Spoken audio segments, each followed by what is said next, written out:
কদিন? 2 দিন। শুক্র এবং 2 দিন গণপ্রজাতন্ত্রী বাংলাদেশ সরকারের সিদ্ধান্ত মোতাবেক সপ্তাহে ছুটি কদিন? 2 দিন। মজার বিষয় হলো কি, মজা বলি আর দুঃখ বলি, আপনারা মায়েরা এর সাথে আরো 2 দিন যোগ করেন।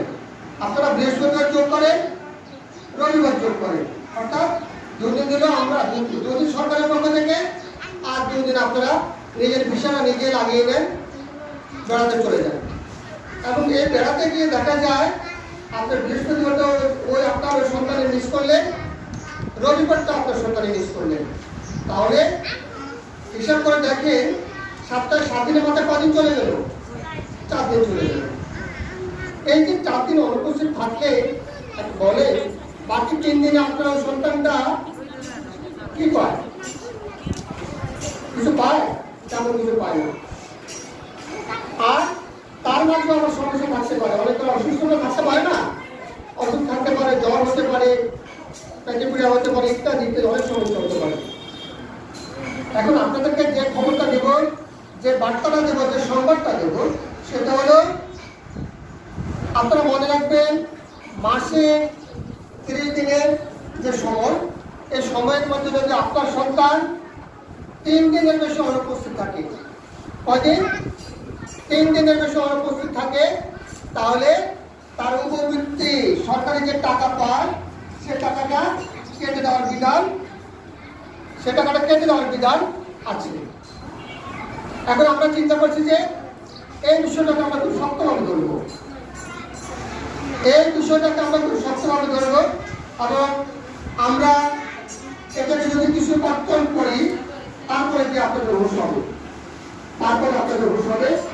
এখন আপনারা অনেকটা আরামদায়ক পরিবেশে, রিল্যাক্স মাইন্ড, আরামদায়ক মনে আছেন আপনারা, আপনারা ঠিকভাবে এই বিষয়টা আমলে নেন না। তো যাই হোক, এটা ব্যবস্থা নেওয়ার জন্য আমরা আমাদের স্টাফ মিটিং, যেটা আমাদের শিক্ষকদের যে আলোচনা হয়, সে আলোচনা আমরা ওখানে উপস্থাপন করেছি, এবং আমরা একটা নীতিগত সিদ্ধান্ত নিয়েছি যে আমরা এই বিষয়টাকে শক্তভাবে ধরার চেষ্টা করব। ঠিক আছে? তো দয়া করে আপনাদের মধ্যে আহ্বান থাকবে, আপনারা আপনাদের বাচ্চারা ঠিক করে আসে কিনা এটা একটু খেয়াল রাখবেন। আজকে লক্ষ্য করে দেখা যায় যে আমার ক্লাস 5-এর এই যে রোল 2-এর গার্ডিয়ান নাই, 3-এর গার্ডিয়ান নাই, এরকম অনেকে নেই। আমরা কি আপনাদেরকে সবসময় আসতে বলি? যাই হোক, এরপর যে কথাটা থাকবে সেটা অত্যন্ত গুরুত্বপূর্ণ। সেটা হলো আপনারা লক্ষ্য করেন তো, বাংলার সাথে সম্পর্কযুক্ত, বাংলা পড়ার সাথে সম্পর্কযুক্ত কয়টা বই আছে? ক্লাস 3, 4, 5 বাংলা পড়ার সাথে সম্পর্কযুক্ত কয়টা বই আছে? বলেন না, কয়টা? বাংলা বইয়ের সাথে সম্পর্ক আছে, বাংলা পড়া আছে, এরকম কয়টা বই? 5টা। ইংরেজি বাদ দেন, কয়টা বই? তারপরে দেখেন বাংলা পড়াটা যে আমার শিক্ষার্থী, আমার যে ছেলে মেয়ে পড়তে পারে না, তার কি অন্য বিষয়ে পড়ার মজা থাকবে? বলেন, থাকবে? তাহলে সে তো বাংলায় পড়তে পারে না। সে যদি বাংলা পড়তে না পারে, তার 5টা বিষয়ে পড়াটা কি থাকলো? গ্যাপ থেকে গেল। তাহলে যে শিক্ষার্থীর এই পড়ার প্রতি আগ্রহ থাকবে না, তখনই যখন সে বাংলা পড়তে পারবে না, লিখতে পারবে না, তখন সে আর ওই ক্লাসের প্রতি তার মনোযোগ থাকে না। এটা বুঝুন তো নাকি? আপনি একটা তরকারি রান্না করলেন, এই তরকারি যদি আপনার রুচিতে না লাগে, খাবেন আপনি? আপনি রাঁধছেন, খাবেন? খাবেন না। কেন খাবেন না? যেহেতু আপনার রুচিতে আসে না। তদ্রূপ একইভাবে বাংলা যখন পড়তে পারবে না, ওই ছেলে ওই মেয়ে তার ক্লাসের প্রতি মনোযোগ থাকে না। আপনি তাকে স্কুলে আসতে বললেও তার স্কুলের প্রতি আকর্ষণ থাকে না। আমার সহকর্মী হাসান স্যার বলেছে, আমরা যেহেতু এখন কোনো মারামারি বা শিক্ষার্থীকে শাস্তি দেওয়ার কোনো বিধান নেই, এবং আমরা সেটা করিও না, আমরা তারপরে চিন্তা করছি যে আমার এই ছেলেটা, আমার এই মেয়েটা, আমার এই শিক্ষার্থীরা নিয়মিত বিদ্যালয়ে আসুক। এটা হলো আমাদের পরিকল্পনা। তারপরে দেখা যায় একটা ভালো আবহাওয়া, শুকনো আবহাওয়া, যে তারিখে তার বিদ্যালয়ে আসার একান্ত দরকার, এই তারিখে সে ঠিকভাবে স্কুলে আসে না। এই কথাগুলোর পাশাপাশি আবার কিছু ছেলে মেয়ে আছে যারা নিয়মিত বিদ্যালয়ে আসে, তারা প্রতিদিন বিদ্যালয়ে আসে, এবং আমরা ওই সমস্ত ছেলে মেয়েদেরকে পুরস্কার দিয়ে থাকি, মাঝে মাঝে কলম দেই, চকলেট দেই, যারা নিয়মিত আসে। অর্থাৎ এটা কোনো অর্থ কেন, যাতে আমার অন্য ছেলে মেয়েরা কি হয়, উৎসাহিত হয়, তারা যাতে আসতে মন চায়, তা আমরা করি। তো দয়া করে আপনারা আমাদের যে স্যার একটা কথা বলেছে, একটা শিক্ষার্থী বিদ্যালয়ে থাকে 4 ঘন্টা, কয় ঘন্টা? 4 ঘন্টা। বাকি সময়টা কার কাছে থাকে? আপনার কাছে থাকে। তাহলে আপনি মা হিসেবে আপনি যতটুকু তার দায়িত্ব নিতে পারবেন, আমরা কি অবদান নিতে পারবো? কিন্তু আরেকটা দুঃখের বিষয়, বর্তমানে আমাদের এই যে অ্যান্ড্রয়েড মোবাইল, এই অ্যান্ড্রয়েড মোবাইলের কারণে দেখা গেছে মা এক জায়গায় বসে অ্যান্ড্রয়েড মোবাইল নিয়ে ব্যস্ত, সন্তান আরেক জায়গায় অ্যান্ড্রয়েড মোবাইল নিয়ে ব্যস্ত, সন্তান গেম খেলে, মা এখানে টিভিতে বিভিন্ন এই মোবাইল ফোনে বিভিন্ন প্রোগ্রাম দেখে। তার জন্য ওই ছেলে মেয়ে ওইভাবে মনিটরিং করা, তাকে দেখা, এটা মায়ের পক্ষে সমর্থন করা যায় না। এই সমস্যাটা আগামী দিনের জন্য কার সমস্যা হবে? আপনার না আমার? কার সমস্যা হবে? আপনার হবে, যেহেতু সন্তানটা কার? সন্তানটা আপনার। এই সন্তান যদি বিপদে যায়, এই সন্তান যদি বাজে পথে চলে যায়, এই সন্তান যদি লেখাপড়া ঠিকভাবে না করে, এই সন্তান যদি মানুষের মতো মানুষ না হয়, সমস্যাটা আপনার হবে, আমার তেমন কিছুই হবে না। তাই বলে একটা মনে করবেন না যে তাহলে তো আপনার যদি কিছু না হয় তাহলে আপনারা তো আরামসে আছেন। না, আমাদের মনে কষ্ট, আমাদের জ্বালা।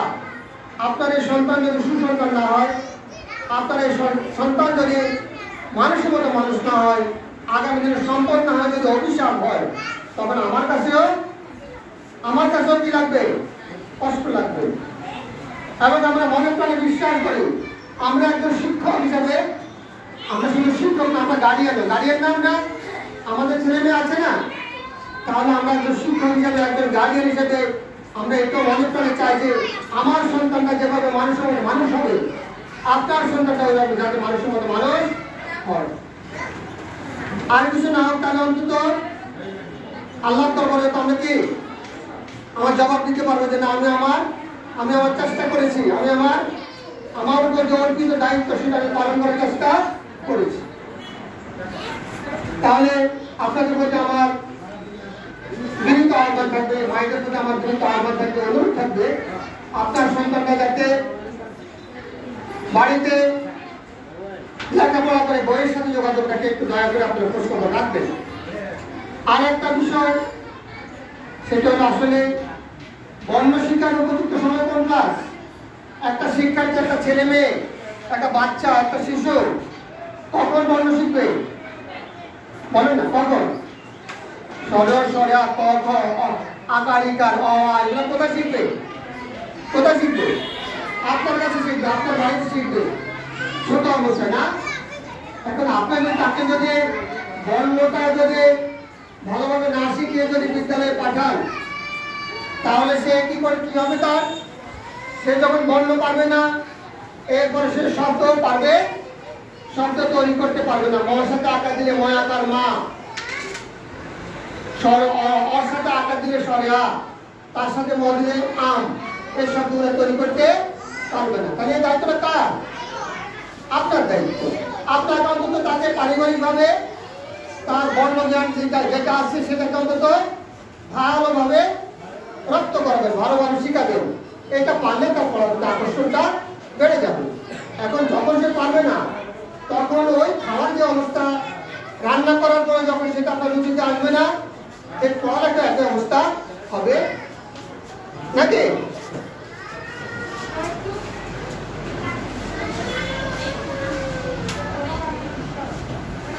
আর একজন মা বলেছেন ডায়েরির যে বিষয়টা, এটা আমরা মনে হয় যেন আমরা আপনাদের প্রত্যেকটা শিশুকে, আমাদের বিদ্যালয়ের প্রত্যেকটা ছেলে মেয়েকে কাগজ কলম দিয়েছিলাম, বলেন না? দিয়েছি।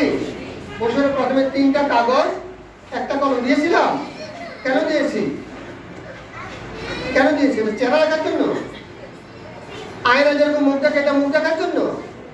কিন্তু দুঃখের বিষয় হলো আপনার সন্তানরা এই যে বাড়ির যে কাজ যেগুলো থাকে, হাতের লেখার যে প্রতিযোগিতা থাকে, এই কার্যক্রমে তার ক্ষেত্রে অংশগ্রহণ করে না।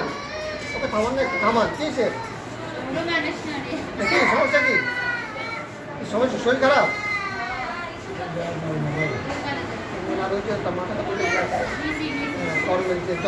যন্ত্রণা আছে তো? আচ্ছা, তাহলে এই যে আমরা 3টা কাগজ দিয়েছি, একটা কলম দিয়েছি, তাহলে দয়া করে আপনার সন্তানকে বিদ্যালয়ের টিচাররা, আমাদের স্যার, ওনারা যে কাজ দিয়ে থাকে, হোমওয়ার্ক দিয়ে থাকে, এটাকে অন্তত করা হয়েছে কিনা আপনারা নিশ্চিত করবেন। করবেন? করবেন? আর ডায়েরির কথা বলেছেন, ডায়েরি আমরা তখন বলেছি যেহেতু তখন সম্ভবত ফেব্রুয়ারি মার্চ ছিল, এখন মে মাস, আমরা এই মুহূর্তে ডায়েরির ব্যবস্থা নিতে পারছি না।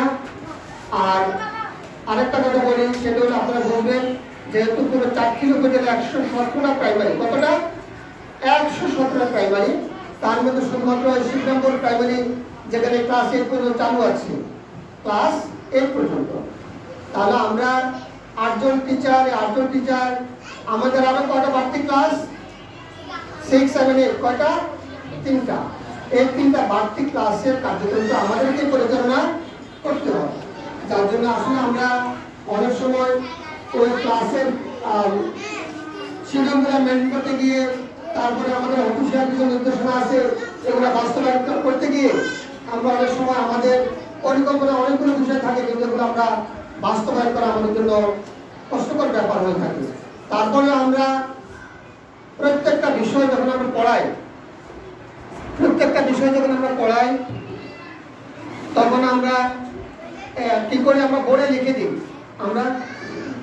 আমরা বোর্ডে লিখে দিলে আমরা শিক্ষার্থীদেরকে বলি যে তোমরা কাগজে নোট করে নাও। অর্থাৎ বোর্ডে লিখে দিলাম তো তোমার আজকে গণিত বিষয়ে আগামীকালকের জন্য এই কাজটা থাকবে, ইংরেজি বিষয়ে এই কাজটা থাকবে। প্রত্যেক টিচার এগুলো করে থাকে, কিন্তু আলাদাভাবে আমরা ডায়েরিতে লিখতে গেলে আমাদের অনেক সময় ব্যাপার হয়ে যায়, কিন্তু আসলে আমাদের জন্য কষ্ট, এবং এটা আমাদের ইচ্ছা থাকা সত্ত্বেও আমরা করতে পারি না। এই জন্য আমরা আন্তরিকভাবে দুঃখ প্রকাশ করছি। তো যাই হোক, আর সময় কথা বাড়াবো না, যেহেতু অনেক লম্বা সময়। আর যারা প্রথমে আসছেন 9:30 আসছেন বা 10টা আসছেন, ওনাদের জন্য 1.5 ঘন্টা হয়ে গেছে। আর যিনি পরে আসছেন ওনাদের জন্য আরাম, যেমন আমাদের এই ভাই পরে আসছে, কি আরাম। আর আমাদের পরে আসছে ওনাদের জন্য অনেক মজা না? যাই হোক, আসলে এখন প্রত্যেক বাড়িতে কাজ, ধানের কাজ, ধান উঠানো হয়ে গেছে, এখন সিদ্ধর কাজ, ভাপানোর কাজ, সিদ্ধ নেওয়ার কাজ, এই কাজগুলো আপনার প্রত্যেকে জড়িত আছে।